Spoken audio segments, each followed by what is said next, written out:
Ni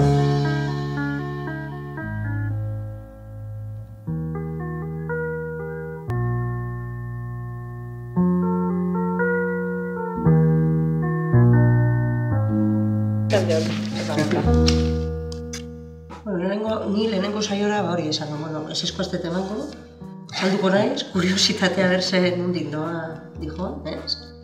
Azkenan uste dela, herriko edo herritarren egunerakotasuneari eragiten dionen gaien inguruan elkarlan bat sustatzeko oportunitate bat bezala da nik ulertzen duena hau. Nire galdetzen ziaten, nola sartu zea hor, nola ez dakizet, edo jendeak eske, tani eskuntza maila nago, tani hori erakusten dut, parte edo saiatzen ari erakusten ere.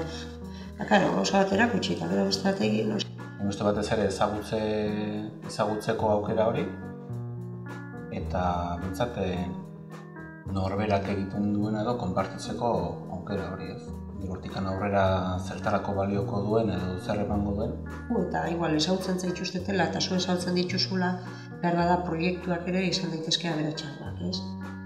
Eta desde luego guztionek nahi baldin bada positiboa izatea, uste konfiantza giro hori egon behar duela esparru guzti horretan, ez?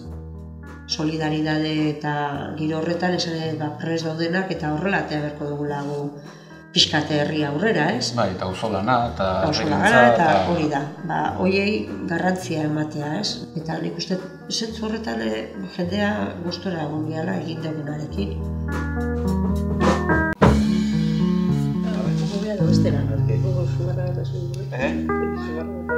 Vale, ni horretxo da. Bueno, gorka, arte.